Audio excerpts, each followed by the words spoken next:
Class room کا جن شام کا وقت تھا۔ سورج آہستہ آہستہ مغرب کی سمت ڈوب رہا تھا اور فضا میں زردی پھیل گئی تھی۔ ایک نوجوان لڑکی سریہ اپنے والد کے ہمراہ قریبی گاؤں کی طرف جا رہی تھی۔ راستہ کچا اور سنسان تھا۔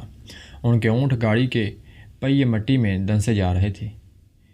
سریہ نے سنا تھا کہ اس راستے پر شام کے بعد سفر کرنا اچھا نہیں مانا جاتا کیونکہ یہاں کوئی نظر نہ آنے والی چیز آتی ہے، مگر والد نے ہنستے ہوئے کہا، یہ سب پرانی باتیں ہیں بیٹی، بھوت پریت اب کہاں؟ ابھی انہوں نے یہ بات کہی ہی تھی کہ ہوا کا ایک جھونکا چلا اور دور سے کسی عورت کے رونے کی آواز آئی۔ سریہ کے بدن میں چڑچڑی دوڑ گئی۔ والد نے رسی زور سے کھینچی، چلو جلدی نکلو یہاں سے، مگر رونے کی آواز قریب آنے لگی جیسے کوئی ان کے ساتھ چل رہا ہو۔ رات ڈھلنے لگی۔ گاؤں کی حدود میں داخل ہوتے وقت آسمان پر صرف آدھا چاند باقی تھا۔ جیسے وہ ایک پرانے برگد کے درخت کے قریب پہنچے، وہاں ایک عورت کھڑی نظر آئی۔ اس نے سفید کپڑے پہنے تھے اور سر جھکایا ہوا تھا۔ سریہ کے والد نے اونٹ روکا اور آواز دی، بیوی تم یہاں اس وقت کیا کر رہی ہو؟ عورت نے آہستہ سے سر اٹھایا۔ اس کا چہرہ آدھا سیاہ اور آدھا جلا ہوا تھا۔ سریہ کے حلق سے چینخ نکلی۔ عورت نے ٹوٹی آواز میں کہا، میرا گھر وہیں تھا جہاں اب کوئی نہیں رہتا۔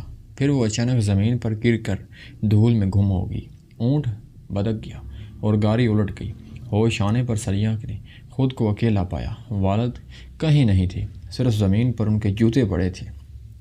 سریہ کسی طرح گاؤں کے اندر پہنچی۔ گاؤں ویران تھا۔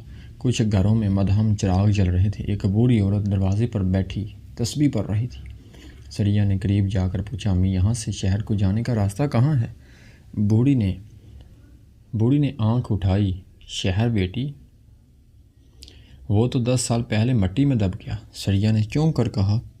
عورت نے کانپتے لبوں سے کہا، یہ گاؤں اب صرف راتوں کو زندہ ہوتا ہے، دن میں سب ختم ہو جاتا ہے۔ اتنا کہہ کر وہ دروازے کے اندر چلی گئی۔ سریہ کا دل دھک دھک کرنے لگا۔ ہر گھر کے دروازے سے کوئی نہ کوئی سرگوشی آ رہی تھی۔ ایک دروازے کے پیچھے کسی نے کہا، اب ایک نئی روح آ گئی ہے۔ سریہ نے ایک کمرہ دیکھا جہاں دیا جل رہا تھا۔ اندر داخل ہوئی تو ہوا میں سرد ہوگی۔ دیواروں پر پرانے چہروں کی تصویریں تھیں۔ ایک تصویر میں ایک جوان لڑکی تھی جو بالکل سریہ جیسی لگ رہی تھی۔ سریہ نے حیرت سے دیکھا، یہ میں ہوں؟ پیچھے سے کسی نے دھیرے سے کہا، نہیں یہ میں ہوں۔ سریہ نے پلٹ کر دیکھا، وہی سفید کپڑوں والی عورت سامنے کھڑی تھی۔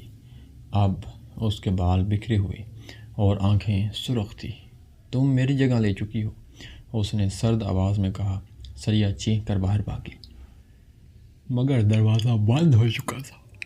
تصویریں دیوار سے اتر کر فرش پر گرنے لگی۔ باہر بجلی چمکی اور ہر فریم سے دھواں نکلنے لگا۔ اس دھوئیں میں عورت کی شکل بنتی گئی جو مسکرا رہی تھی۔ گاؤں کے بیچوں بیچ ایک چھوٹا سا قبرستان تھا۔ سریہ اندھا دھند بھاگتی ہوئی وہیں جا پہنچی۔ ہوا میں بدبو تھی، جیسے کوئی پرانا جسم سر رہا ہو۔ ایک قبر کے سرہانے پتھر پر لکھا تھا، سریہ بنت عبد الرحمن، وفات 1973۔ وہ پتھر دیکھ کر اس کا سانس رک گیا۔ یہ تو نام میرا ہے، اس نے کپکپاتی آواز میں کہا۔ پیچھے سے کسی نے ہنس کر کہا، ہاں تم تو وہی ہو، تم ہمیشہ سے یہی تھی۔ سریہ نے مڑ کر دیکھا۔ عورت اب اس کے بالکل قریب تھی۔ یہ گاؤں وقت کے باہر ہے، جہاں جو آتا ہے کبھی واپس نہیں جاتا۔ عورت کے ہاتھ بھرنے لگے۔ سریہ نے دوڑنے کی کوشش کی، مگر زمین اس کے پاؤں جکڑ لیے۔ زمین جیسے زندہ تھی، وہ اس کے گرد لپٹنے لگی۔ صبح ہوئی تو گاؤں میں کسی نے شور سنا۔ قبرستان میں ایک نئی قبر بنی ہوئی تھی جس پر کوئی نام نہیں تھا۔ لوگ حیران تھے کیونکہ رات میں کسی کو دفن ہوتے نہیں دیکھا گیا۔ کچھ دن بعد جب کوئی عورت اس راستے سے گزرتی تو اسے ایک جوان لڑکی نظر آتی جو سفید دوپٹہ اور ایک خاموشی سے بیٹھی رہتی۔ لوگ کہتے، یہ سریہ ہے جو کبھی شہر سے آئی تھی مگر اب اندھیرے کی وارث بن گئی ہے۔ بعض راتوں میں گاؤں کے درختوں کے پیچھے سے عورت کے رونے کی آواز آتی ہے، اب کوئی مجھے نہ بلائے، میں وہ ہوں جو کبھی لوٹتی نہیں۔